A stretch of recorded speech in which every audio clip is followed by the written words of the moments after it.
Hello guys, അങ്ങനെ മധുസൂദൻ അവര് നടത്തിയ നാടകത്തെക്കുറിച്ച് മറ്റൊരാളോട് ഫോണിൽ സംസാരിക്കുന്നത് വർഷം നല്ല വ്യക്തമായിട്ട് കേൾക്കുകയാണ്. അച്ഛനും അമ്മയും ചേർന്നുള്ള ഒരു നാടകമായിരുന്നു അന്ന് അവിടെ സംഭവിച്ചതെന്നുള്ളത് വർഷയ്ക്ക് വ്യക്തമാവാണ്. പിന്നെ അവിടെ എന്തായിരിക്കും നടക്കാന്നുള്ളത് അറിയണ്ടല്ലോ. അച്ഛനെയും അമ്മയും കുറ്റപ്പെടുത്തിക്കൊണ്ട് വർഷ ഒരുപാട് വഴക്ക് പറയുന്നുണ്ട്. അത് മാത്രമല്ല, വർഷ വീട് വിട്ട് ഇറങ്ങുന്നുണ്ട്. എന്തായാലും ആ ഒരു കിടിലൻ എപ്പിസോഡ് നിങ്ങൾ മിസ് ചെയ്യാതെ വാച്ച് ചെയ്യുക. എന്തായാലും നമുക്ക് എപ്പിസോഡിലോട്ട് കിടക്കാം. വർഷയുടെ അടുത്തോട്ട് മഹിമ വരുന്നുണ്ട്. അല്ല, എന്താ നിന്റെ ഭാവം? നീ ശ്രീകാന്തിനെ വിളിച്ചു നോക്കിയോ? ഞാൻ എന്തിനാ അമ്മയെ വിളിച്ചു നോക്കേണ്ടത്? അവൻ എന്നെ ധിക്കരിച്ച് ഇവിടുന്ന് ഇറങ്ങിപ്പോയതല്ലേ. എന്റെ വാക്കിന് ശ്രീകാന്ത് കുറച്ചെങ്കിലും വില കൽപ്പിക്കുന്നുണ്ടെങ്കിൽ അവൻ ഇവിടുന്ന് പോവായിരുന്നോ? അല്ല, അതും പറഞ്ഞിരിക്കാനാണോ നിന്റെ ഭാവം? അതെ അമ്മേ, ശ്രീകാന്ത് എന്നെ ഇങ്ങോട്ട് വിളിക്കട്ടെ, അപ്പം ഞാൻ സംസാരിക്കാം. അല്ലാതെ ഞാൻ ശ്രീകാന്തിനെ അങ്ങോട്ട് വിളിക്കുന്നു കരുതണ്ട. ദേ മധുവേട്ടാ, ഇവൾക്ക് എന്തൊരു വാശിയാ! ഈ വാശിക്കൊന്നും ഒരു കുറവുമില്ല. എന്റെ മഹിമേ, നീ മോളെ കുറച്ചു നേരം വെറുതെ വിട്. അവള് കുറച്ചു നേരം ഒറ്റയ്ക്കിരിക്കട്ടെ. ആ, അങ്ങനെ പറഞ്ഞു കൊടുക്കച്ചാ. അമ്മ ഏത് നേരം ഓരോന്നും പറഞ്ഞ് ഇറിറ്റേറ്റ് ചെയ്തോണ്ടിരിക്കും. ആ, അച്ഛനും മോളും അങ്ങനെയൊക്കെ പറയും. ശ്രീകാന്തേ, അവൻ അവന്റെ പാട്ടിന് പോവും. പിന്നെ അവന്റെ അമ്മയുടെ സ്വഭാവം അറിയാലോ. ഒരു പരിധി വരെയൊക്കെ അവര് ക്ഷമിക്കൂ. എന്ന് വെച്ചാൽ അമ്മ എന്താ പറയുന്നത്? ഞാൻ അങ്ങോട്ട് കയറി ചെല്ലണമെന്നോ? അയ്യോ, അങ്ങനെ ഞാൻ ഒരിക്കലും പറഞ്ഞില്ല. ശ്രീകാന്തിനെ നീ എങ്ങനെയെങ്കിലും ഇങ്ങോട്ട് വരുത്തിക്കണം. അവരിങ്ങോട്ടൊന്നും വരില്ല അമ്മേ. അവനവന്റെ വീട്ടുകാരാ വലുത്. എന്ത് തെറ്റ് ചെയ്താലും അവൻ അവന്റെ വീട്ടുകാരുടെ കൂടെ നിൽക്കൂ. അത് പറ്റില്ല മോളെ. എങ്ങനെയെങ്കിലും നീ അവന്റെ ആ സ്വഭാവം മാറ്റിയെടുക്കണം. എന്നിട്ട് മോള് പിടിക്കുന്ന പിടിയിൽ അവന് കിട്ടണം. എന്ന് വെച്ചാ മോള് വരയ്ക്കുന്ന വരയിൽ അവൻ നിൽക്കണം എന്നർത്ഥം. നിനക്കറിയോ മോളെ, ഞാൻ ആ സമയത്ത് നിന്റെ അച്ഛനെ പറഞ്ഞു മനസ്സിലാക്കിയതുകൊണ്ടാ അച്ഛനും ഞാനും വേറെ വീടെടുത്ത് താമസിച്ചത്. അതുകൊണ്ടാ നമുക്ക് ഇത്രയും സമ്പാദ്യമൊക്കെ ഉണ്ടായത്. അതുപോലെ ഞങ്ങൾ പറഞ്ഞ പോലെ തന്നെ നിങ്ങളും വേറൊരു വീടെടുത്ത് മാറണം. നീ ശ്രീകാന്തൻ പറഞ്ഞൊന്ന് മനസ്സിലാക്ക്. അമ്മേ, അതൊന്നും ഞാൻ ശ്രീകാന്തനോട് പറയാനിട്ടല്ല. പക്ഷേ ശ്രീകാന്തിന് സ്വന്തം അധ്വാനിച്ചിട്ട് ഒരു വീടെടുക്കണമെന്നാ. ഞാനും ശ്രീകാന്തും 1-2 കൊല്ലം നന്നായിട്ട് ജോലി ചെയ്യും, എന്നിട്ട് ഒരു വീടെടുക്കും. എന്റെ മോളെ, ഇതൊക്കെ പറഞ്ഞ് അവൻ നിന്നെ പറ്റിച്ചു വെച്ചേക്കുക. 2 കൊല്ലം നിങ്ങൾ കഷ്ടപ്പെട്ട് അധ്വാനിച്ചാലും നിങ്ങളെ കൊണ്ട് ഒരു വീടെടുക്കാൻ പറ്റില്ല. ദേ, അച്ഛനും അമ്മയും ഫ്രീ ആയിട്ട് ഒരു വീട് വെച്ച് നീട്ടുമ്പോ എന്തിനാ പിന്നെ നിങ്ങൾ അധ്വാനിക്കാൻ നിൽക്കുന്നത്? അവനെ സ്വന്തമായിട്ട് ഒരു റെസ്റ്റോറന്റ് വേണമെങ്കിൽ ഞാനും മഹിമയും തുടങ്ങിക്കൊടുക്കും. അല്ലേ മഹിമേ? പിന്നെന്താ? അവൻ ഞങ്ങളുടെ മോനല്ലേ. അവനല്ലാതെ പിന്നെ ആർക്കാ ഇതൊക്കെ? പക്ഷേ അമ്മേ, ശ്രീകാന്തിന് അതൊന്നും വേണ്ട. അവന് സ്വന്തമായിട്ട് അധ്വാനിക്കുന്നത് മാത്രം മതി. അങ്ങനെ സ്വന്തമായിട്ട് അധ്വാനിക്കാൻ അവനിഷ്ടം. അങ്ങനെയുള്ള ഒരാളെ എങ്ങനെ പറഞ്ഞ അമ്മയെ തിരുത്തുക? അതെ, നീ അമ്മ പറഞ്ഞ പോലെ ചെയ്താൽ മതി. ആദ്യം അതൊന്നും തിരുത്താൻ നോക്കണ്ട. എങ്ങനെയെങ്കിലും അവനെ നമ്മളെ വീട്ടിലോട്ട് കൊണ്ടുവരണം. അതെന്തിനാ അമ്മേ? ഇപ്പൊ നടന്നത് കണ്ടല്ലോ. ആ കുടിയൻ നിന്റെ അച്ഛനെ പബ്ലിക്കായിട്ട് തല്ലിയില്ലേ? അങ്ങനെ ഒരു വീട്ടിലേക്ക് എന്റെ മോൾ ഇനി നിൽക്കാൻ പോവണ്ട. ശ്രീകാന്തുമായിട്ട് നിങ്ങൾ വേറൊരു വീട്ടിലോട്ട് മാറണം. ഞങ്ങൾ ഒരു വീടിന്റെ കീ അങ്ങോട്ട് തരും. അവിടെ പോയി എന്റെ മോള് താമസിച്ചാൽ മാത്രം മതി. പിന്നെ ഇവിടെ നിൽക്കുന്നതിൽ ഞങ്ങൾക്ക് വിരോധമൊന്നുമില്ല. പക്ഷേ ഇനി അത് ശ്രീകാന്തിന് ഇഷ്ടപ്പെട്ടില്ലെങ്കിലോ? അതുകൊണ്ടാ ഞങ്ങൾ നിൽക്കുന്നിടത്ത് നിങ്ങൾ നിൽക്കണ്ടെന്ന് പറഞ്ഞത്. അമ്മയ്ക്ക് അറിയാലോ, അന്ന് ആ ടൂർ പാക്കേജ് എന്നെ തന്നപ്പോ ശ്രീകാന്തിന് അത് ഇഷ്ടപ്പെട്ടില്ല. ശ്രീകാന്തിനെ നിങ്ങൾ കൊച്ചാക്കിയെന്ന് അവൻ പറയുന്നത്. പിന്നെ ഇതും കൂടി പറഞ്ഞ് ഞാൻ ചെന്നാലേ വേറെ വല്ലതും ഉണ്ടാവും. മോളെ, അതിനാ ഞാൻ പറഞ്ഞത്, ഒന്ന് മയത്തിൽ കാര്യങ്ങളൊക്കെ പറഞ്ഞ് അവനെ മനസ്സിലാക്കണമെന്ന്. നീ അവൻ ഏത് സമയം കടിച്ചു കീറുവല്ലേ. അങ്ങനെ വരുമ്പോ ഭർത്താക്കന്മാരെ കയ്യിൽ ഒതുക്കി കിട്ടാൻ ബുദ്ധിമുട്ടാ. അപ്പൊ മധുസൂദൻ പറയുന്നുണ്ട്, മോളെ, ശ്രീകാന്ത് നിന്നെ ഉപദ്രവിക്കാറുണ്ടോ? അങ്ങനെ ഉപദ്രവിക്കുന്നവനാണെങ്കിൽ മഹിമേ, നമുക്ക് ഈ ബന്ധത്തെക്കുറിച്ച് ഒന്നുകൂടി ആലോചിക്കേണ്ടി വരും. അല്ല, പറയാൻ പറ്റില്ലല്ലോ. ആ കുടിയൻ അക്രമ സ്വഭാവം ഉള്ളതാ. അവന്റെ അനിയൻ എന്നല്ലേ ഇതും. അവന്റെ ചോര. അപ്പൊ പിന്നെ ഇവനും ആ സ്വഭാവം ഇല്ലെന്ന് ആര് കണ്ട്? ദേ അച്ഛാ, എന്റെ ശ്രീകാന്തിനെ കുറിച്ച് എന്തെങ്കിലും പറഞ്ഞാലുണ്ടല്ലോ. എന്റെ ശ്രീകാന്തിന് അങ്ങനെയുള്ള സ്വഭാവങ്ങളൊന്നുമില്ല. അല്ല മോളെ, അവന്റെ ഏട്ടൻ അങ്ങനെയാണല്ലോ, അതുകൊണ്ട് പറഞ്ഞതാ. ഏട്ടൻ എങ്ങനെയാണെന്ന് കരുതി ശ്രീകാന്ത് അങ്ങനെ ആവുമോ? വെറുതെ അല്ല ആ കുടിയന്റെ കയ്യിൽ നിന്ന് അച്ഛന് ഒരുപാട് അടി കിട്ടിയത്. അച്ഛന്റെ നാവ് ശരിയില്ലായിട്ടാ. അച്ഛൻ ഇത് പറഞ്ഞപ്പോഴേ എന്റെ തൊലി ഉരിഞ്ഞു പോയി. എനിക്കിനി ശ്രീകാന്ത് അല്ലാതെ മറ്റൊരു ജീവിതം വേണ്ട. അത് അച്ഛൻ ഓർത്താൻ നല്ലതാ. വെറുതെ മനുഷ്യനെ ദേഷ്യം പിടിപ്പിക്കാൻ. എന്നെ ഒന്ന് വെറുതെ വിട അച്ഛനും അമ്മയും. ഇതും പറഞ്ഞ് ദേഷ്യം പിടിച്ചുകൊണ്ട് അവിടെ നിന്ന് പോകുന്നുണ്ട് വർഷ. ആ സമയത്ത് മഹിമ പറയുന്നുണ്ട്, തൃപ്തിയായില്ലേ നിങ്ങൾക്ക്?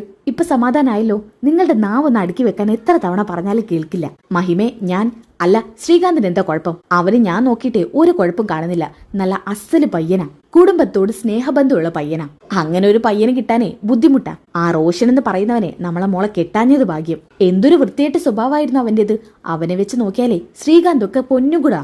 ഓ, നീ ശ്രീകാന്തിന് എപ്പോഴും തലയിൽ എടുത്ത് വെക്കത്തേ ഉള്ളൂ. ഞാൻ പറയേണ്ടത് പറഞ്ഞു. നിങ്ങൾക്ക് ശ്രീകാന്ത് എങ്ങനെയെങ്കിലും നമ്മുടെ മോളുടെ ജീവിതത്തിൽ നിന്ന് അകന്നു പോയാലൊന്നുണ്ട്. എന്നാ മധുവേട്ടാ, നിങ്ങൾ ഒരു കാര്യം ആലോചിച്ചോ, നമ്മുടെ മോളുടെ സെക്കൻഡ് മാരേജ് ആവും അത്. പിന്നെ ആ റോഷനെ പോലെയുള്ള വല്ലവരും ആയിരിക്കും നമ്മുടെ മോളുടെ കഴുത്ത് താലി കിട്ടാൻ പോകുന്നത്.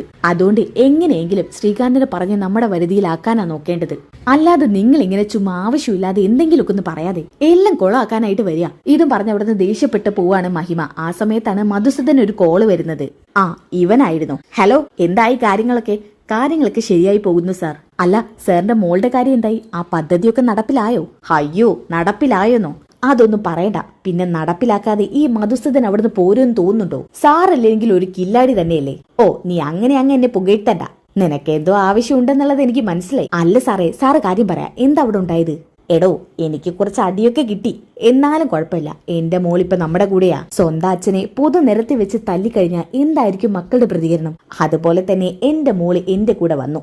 ഇനി എന്റെ മരുമകനെയും എങ്ങനെയെങ്കിലും പിടിച്ച മുറുക്കിൽ പിടിക്കണം. ഏതായാലും ഒരു പാവം പെണ്ണിനെ പെരുങ്കളിയാക്കേണ്ടി വന്നു. പക്ഷെ അതിൽ എനിക്ക് സന്തോഷമേ ഉള്ളൂ. കാരണം അവൻ എന്നെ ഇഞ്ചിഞ്ചായ തല്ലിയത്. അപ്പൊ അവന്റെ ഭാര്യയ്ക്ക് അത് കിട്ടിയാ പോരാ. അവൾ എന്തായാലും മൊത്തത്തിൽ ഒരു കള്ളിയായി. ഞാനും മഹിമയും വിചാരിച്ച പോലെ കാര്യങ്ങളൊന്നും നടന്നില്ല. അവസാനം എനിക്കങ്ങ് ഭ്രാന്ത് വന്നു. കാര്യങ്ങൾ നടക്കണ്ടെന്ന് കരുതി ഞാൻ ഒരു ചെറിയ കഥ ഇവിടെ ഉണ്ടാക്കി. മോൾ അഴിച്ചു വെച്ച മാലയ്ക്ക് പുറത്ത് ഞാനൊരു മാല കൊണ്ടുവച്ചു. ആ സമയത്ത് അവള് വർഷയെ ക്ഷണിക്കാൻ വേണ്ടിയിട്ട് ആ റൂമിലോട്ട് വരുമല്ലോ. അന്നേരം പൂമാല എടുത്തു വെക്കുന്ന കൂട്ടത്തിൽ ഇവളാ മാല എടുക്കുന്നത് ഞാൻ കാണും. അതായിരുന്നു എന്റെ പ്ലാൻ. എന്റെ പ്ലാൻ കേട്ടിട്ടേ മഹിമ വരെ ഞെട്ടിപ്പോയി. എന്തായാലും എന്നെ നന്നായിട്ട് അപ്രീഷിയേറ്റ് ചെയ്തു. ഹാ, എന്റെ വിജയാണിത്. എന്റെ മോൾ എന്റെ അരികിൽ എത്തണം എന്നുള്ളത് എന്റെ വാശിയായിരുന്നു. എന്നാൽ ആ കറക്റ്റ് സമയത്ത് തന്നെ കാണിക്കുന്നത് തൊട്ടപ്പുറത്തെ മതിലിന്റെ ബാക്കിൽ നമ്മുടെ വർഷയുണ്ടായിരുന്നു. ഇതൊക്കെ കേട്ട് വർഷം ഞെട്ടി നിൽക്കാണ്. ഹാ, ഏതായാലും എന്റെ മോൾ എന്റെ അരികിൽ എത്തിയല്ലേ. ഇനി ആ ശ്രീകാന്തിനെയും കൂടി എങ്ങനെയെങ്കിലും എന്റെ വരുതിയിലാക്കണം. സാറെ കൊണ്ട് അതിന് പറ്റും. മഹിമ മേഡം കൂടി ഒന്ന് ആഞ്ഞ് ശ്രമിച്ചാ മതി. ഹാ, ശരി, എങ്കിൽ പിന്നെ തന്നെ ഞാൻ പിന്നെ വിളിക്കാം. ശരി സാർ. ഇതും പറഞ്ഞ് മധുസൂദൻ ഫോൺ കട്ട് ചെയ്ത് പുറത്തേക്ക് ഇറങ്ങുമ്പോ തന്നെ ദേഷ്യപ്പെട്ടുകൊണ്ട് നിൽക്കുന്ന വർഷയാണ് കാണിക്കുന്നത്. മോളെ വർഷേ, വിളിക്കരുത് തന്നെ അങ്ങനെ. നിങ്ങൾ ഇനി എന്നെ വർഷയെന്ന് വിളിക്കണ്ട. അയ്യോ മോളെ, അച്ഛൻ വേണ്ടെന്നല്ലേ പറഞ്ഞത്? മതി. അപ്പൊ അച്ഛനും അമ്മയും കൂടി ചേർന്നുള്ള നാടകമായിരുന്നു അല്ലേ? ആ പാവം രേവതിയേട്ടത്തിയെ കള്ളിയാക്കി. അതും നിങ്ങൾ എന്നെ ശ്രീകാന്തിനെ ഇവിടെ വരുത്തിക്കാൻ വേണ്ടി. അതിന് സച്ചേട്ടൻ നിങ്ങൾ തല്ലി. ഇപ്പൊ ആലോചിക്കുമ്പോ എനിക്ക് കുറ്റബോധം തോന്നുക. നിങ്ങളെപ്പോലുള്ള ഒരാളെയാണല്ലോ ഞാൻ എന്റെ അച്ഛനെന്നും പറഞ്ഞ് സപ്പോർട്ട് ചെയ്തത്. സച്ചേട്ടൻ അച്ഛനെ തല്ലിയപ്പോ എനിക്ക് എത്രത്തോളം വിഷമിച്ചെന്നറിയോ? പക്ഷെ അതൊക്കെ നിങ്ങൾ മുതലെടുക്കുകയായിരുന്നല്ലേ. അപ്പോഴാണ് മഹിമ വരുന്നത്. എന്തു പറ്റി മോളെ? നിങ്ങൾ ആരും എന്നോട് മിണ്ടിട്ടാ. ഞാൻ പോവുക. ഇനി ഞാൻ ഇങ്ങോട്ട് വരുന്നില്ല. എന്താ പറ്റിയത് ഇവക്ക്? മധുവേട്ട, നിങ്ങൾ എന്തേലും പറഞ്ഞോ? അത് പിന്നെ മഹിമേ. എന്താ മധുവേട്ട, അവൾ എന്തിനാ മുറിയിലോട്ട് ഓടിയത്? പറയും മധുവേട്ട. എല്ലാം ഒറ്റ നിമിഷം കൂടി ചോർന്നു പോയി മഹിമേ. ഞാൻ ആ രേണു ഫോണിൽ വിളിച്ചിരുന്നു, സത്യങ്ങളൊക്കെ പറഞ്ഞു. ആ സമയത്ത് ഇതെല്ലാം വർഷമോള് കേട്ടു. അയ്യോ, അപ്പൊ എല്ലാം പൊളിഞ്ഞോ? വർഷ എല്ലാം കേട്ടോ? കേട്ടു മഹിമേ. നിങ്ങളൊക്കെ എന്താ ചെയ്യേണ്ടത്? മോളെ വർഷേ, ഇതും പറഞ്ഞ് മഹിമ മുറിയിലോട്ട് ഓടുകയാണ്. മോളെ, നീ ഈ ബാഗൊക്കെ എടുത്ത് എങ്ങോട്ടാ മോളെ പോകുന്നത്? ഞാൻ പോവാ. ഇതുവരെ നിന്നില്ലായിരുന്നോ ശ്രീകാന്തിന്റെ വീട്ടില്? അങ്ങോട്ട് തന്നെ തിരിച്ചു പോവാ. നിങ്ങളാ തെറ്റ് ചെയ്തത്. ആ സച്ചേട്ടൻ ഒരു തെറ്റും ചെയ്തിട്ടില്ല. രേവതി ഏട്ടത്തി എല്ലാവരുടെ മുന്നിൽ വെച്ച് നിങ്ങൾ കള്ളിയാക്കി. ഞാനായിരുന്നു അങ്ങനെ കള്ളിയാവുന്നതെങ്കിൽ നിങ്ങൾക്ക് സഹിക്കാൻ പറ്റുമോ? എനിക്കത് സഹിക്കാൻ പറ്റില്ല. നിങ്ങൾ ഇങ്ങനെ ഒരു ചീപ്പ് നാടകം കളിക്കുന്നുള്ളത് ഞാൻ ഒരിക്കൽ പോലും വിചാരിച്ചില്ല. എന്നോടുള്ള സ്നേഹം കൊണ്ടായിരിക്കും അച്ഛനും അമ്മയും താലിമാറ്റി കെട്ടൽ ചടങ്ങ് നടത്തിയതെന്നാണ് ഞാൻ കരുതിയത്. എന്നാ നിങ്ങളുടെ മനസ്സിൽ ഇങ്ങനെ ഒരു ദുരുദ്ദേശമായിരുന്നു എന്നുള്ളത് ഞാൻ ഓർത്തില്ല. ഞാൻ പോവാ. ഇനി എന്നെ വിളിക്കണ്ട. ഇതും പറഞ്ഞോണ്ട് ബാഗ് പാക്ക് ചെയ്ത് ഇറങ്ങാട്ടോ. അപ്പൊ മഹിമ പറയുന്നുണ്ട്, മോളെ അമ്മ പറയുന്നൊന്ന് കേൾക്ക്. എന്നെ തൊട്ടുപോയത്. തൊട്ടാ ഈ വർഷ വേറെ രീതിയിലായിരിക്കും പ്രതികരിക്കുക. അയ്യോ മോളെ, പോവല്ലേ മോളെ. വർഷ എന്തായാലും അവിടെ നിന്ന് ഇറങ്ങി പോവാട്ടോ. മധുസ്തം പറയുന്നുണ്ട്, മോളൊന്ന് ഇവിടുന്ന് പോവാതിരിക്കും മോളെ. എന്തിനാ മോള് പോകുന്നത്? മോൾക്ക് ഇഷ്ടം പോലെ സൗഭാഗ്യങ്ങൾ അച്ഛനൊരുക്കി തരും. നീ എന്തിനാ ആ നരകതുല്യമായ വീട്ടിലോട്ട് പോകുന്നത്? അവിടെ ഉള്ളവരൊന്നും ശരിയല്ല മോളെ. ശരിയല്ലാത്തതേ അവിടെ ഉള്ളവരല്ല, നിങ്ങളാണ്. നിങ്ങളുടെ മനസ്സാദ്യം നന്നാക്കേണ്ടത്. ഇതും പറഞ്ഞ് വർഷം അവിടെ നിന്ന് ദേഷ്യം പിടിച്ച് പോവാട്ടോ. അപ്പൊ മഹിമ മധുസൂദന് ഒരു നോട്ടമുണ്ട്. നിങ്ങൾ തന്നെ എല്ലാം ശരിയാക്കി, എല്ലാം തന്നെ തൊലച്ചു. മതി ഇനി നിങ്ങളുടെ മകളെ കിട്ടുമെന്ന് കരുതിയത്. അവളെ ഇനി കിട്ടുമെന്ന് നിങ്ങൾ പ്രതീക്ഷിക്കേണ്ട. ഓക്കെ, ഇനി അതൊക്കെ കഴിഞ്ഞിട്ട് കാണിക്കുന്നത് വർഷ വീട്ടിലെത്തുന്നതാണ്. വർഷയെ കണ്ട പാടെ തന്നെ ചന്ദ്രമതി ഓടി വന്ന് കെട്ടിപ്പിടിക്കുന്നുണ്ട്. മോളിതെപ്പോഴാ വന്നത്? അത് ഞാനിപ്പോ വന്ന് കയറുന്നുള്ളൂ ആന്റി. മോളെ, എവിടെ ശ്രീകാന്ത്? മോളും ശ്രീകാന്തും അന്ന് ആ മണ്ഡപത്തിൽ നിന്ന് പോയതല്ലേ. എത്രത്തോളം എന്റെ മനസ്സ് വിഷമിച്ചെന്നറിയോ? അത് പിന്നെ ആന്റി, രേവതിയേട്ടത്തിയുടെ അവൾ ആ കിച്ചണിലെങ്ങാനും കാണും. മോൾ എന്തിനാ കള്ളിയെ തിരിക്കുന്നത്? കള്ളിയോ? ആര് കള്ളി? രേവതിയേട്ടത്തി കള്ളിയൊന്നുമല്ല. അല്ല, ശ്രീകാന്ത് ഇവിടെ ഉണ്ടോ? അതിന് മോളെ, ശ്രീകാന്ത് ഇവിടേക്ക് വന്നില്ലല്ലോ. മോളുടെ കൂടെ അല്ലായിരുന്നോ? എന്താ എന്റെ കൂടെയോ? ശ്രീകാന്ത് അവിടെ നിന്ന് പോന്നിട്ട് 2 ദിവസമായല്ലോ. മോളെ, ശ്രീകാന്ത് ഇങ്ങോട്ട് വന്നിട്ടില്ല. അയ്യോ, പിന്നെ ശ്രീകാന്ത് എവിടെ പോയി? അറിയില്ല മോളെ, എന്റെ മോൻ എവിടെ പോയി? അപ്പോഴാണ് അങ്ങോട്ട് രേവതി വരുന്നത്. രേവതിയെ കണ്ടപ്പോൾ വർഷ പറയുന്നുണ്ട്, ഏട്ടത്തി, ഐ എം റിയലി സോറി ഏട്ടത്തി. എന്റെ വീട്ടുകാർ ഏട്ടത്തി എല്ലാവരുടെ മുന്നിൽ വെച്ച് കളിയാക്കി. സോറി ഏട്ടത്തി. എന്റെ അച്ഛനും അമ്മയ്ക്കും വേണ്ടി ഞാൻ ഏട്ടത്തിയോട് സോറി ചോദിക്കുക. അയ്യോ വർഷേ, ഞാനതൊക്കെ എപ്പോഴേ മറന്നു. എന്തുപറ്റി ഇപ്പൊ ഇങ്ങനെ ഒരു സോറി ചോദിക്കാൻ? ഒന്നുമില്ല ഏട്ടത്തി. ശ്രീകാന്ത് എവിടെ പോയെന്നറിയും? ശ്രീകാന്ത് എവിടെ പോവാൻ? അന്ന് നിന്റെ കൂടെ അങ്ങോട്ട് വന്നതാ, പിന്നെ ഇങ്ങോട്ട് വന്നിട്ടേ ഇല്ല. അയ്യോ, അപ്പൊ ശ്രീകാന്ത് എവിടെ പോയി?